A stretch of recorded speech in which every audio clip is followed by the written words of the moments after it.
নমস্কার, আমি তনিমা আর আমার নতুন আরেকটি গল্পে আপনাদের সবাইকে অনেক অনেক স্বাগত। এখন দুপুরের খাওয়া সারছি আর একটু পরেই বেরোবো হচ্ছে বিসর্জনে। আজকে ঠাকুর বিসর্জন।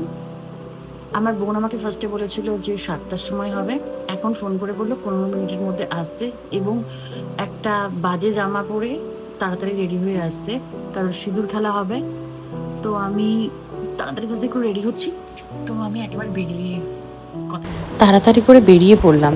এখন ওই একটু শীত শীত মতো ভাব পড়ছে, তো রাস্তাঘাটটা বেশ ফাঁকা ফাঁকা। আর দুর্গাপুজো হয়ে যাওয়ার পর সমস্ত আলোগুলো যখন একদম রাস্তা থেকে চলে যায়, রাস্তাগুলো যেন আরও অন্ধকার হয়ে যায়। আর আমরা চলে এসেছি একদম সোজা মন্দিরে। এখানে ছোটো মা বম্মা সকলে মিলে দাঁড়িয়ে রয়েছে মাকে বরণ করবে বলে। আমি তো এই বছর এগুলো কিছুই করতে পারবো না, তাই বাইরে দাঁড়িয়ে দাঁড়িয়ে এই সব কিছুর আনন্দ উপভোগ করছিলাম। আর সবশেষে একটুখানি সিঁদুর খেলা। খুব মনে পড়ে এই দিনগুলো যখন বাইরে থাকতাম। আগে এই দুর্গাপুজোর পর কালী পুজো আর তার বিসর্জন নিয়ে কতই না উন্মাদনা ছিল। মায়ের মুখটা যে কি অপূর্ব, দেখে একেবারে চোখ ফেরানো যাচ্ছে না।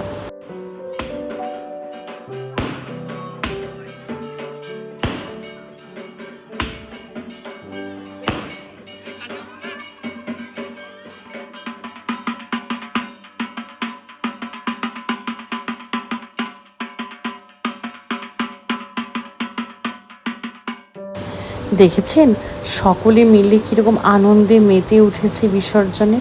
মন খারাপও আছে অনেকটা।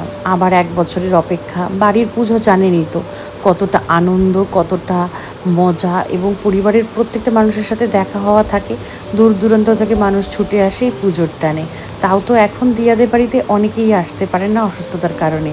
আগে যখন ছোটোবেলায় আসতাম তার উন্মাদনা ছিল আরও বেশি।